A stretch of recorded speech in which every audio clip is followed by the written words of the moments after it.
आपने एक चिट्ठी लिखी है जो राज्यसभा के चेयरमैन है उनको, और ये मांग की है कि अध्यादेश जो बिल के रूप में आ रहा है उसे क्यों ना प्रेजेंट किया जाए, उसके 3 कारण गिनाए, क्या कुछ है पूरा? आज मैंने भारत देश के उपराष्ट्रपति और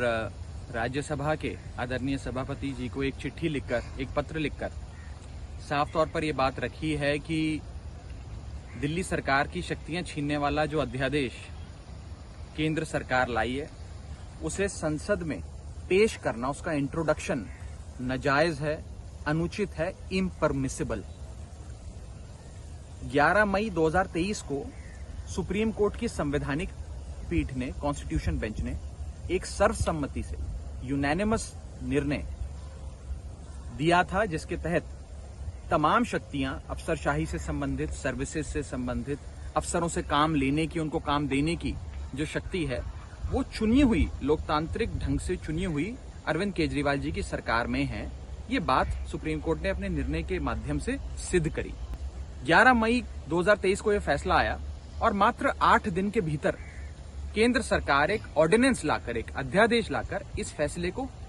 उलट देती है, पलट देती है, ओवरटर्न कर देती है। इस अध्यादेश को अब राज्यसभा में इंट्रोड्यूस करने की कवायद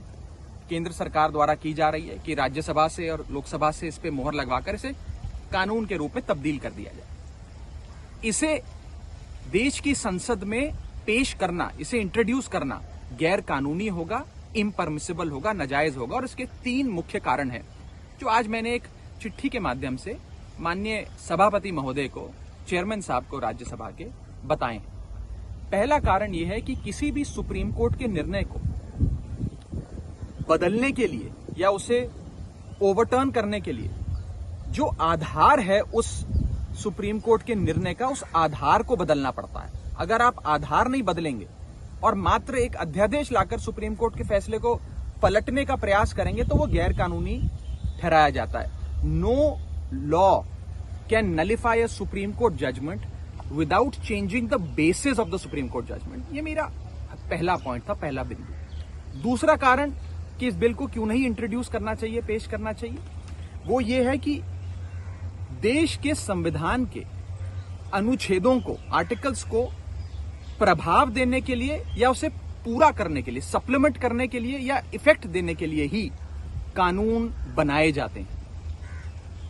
आज इस अध्यादेश के माध्यम से संविधान के अनुच्छेद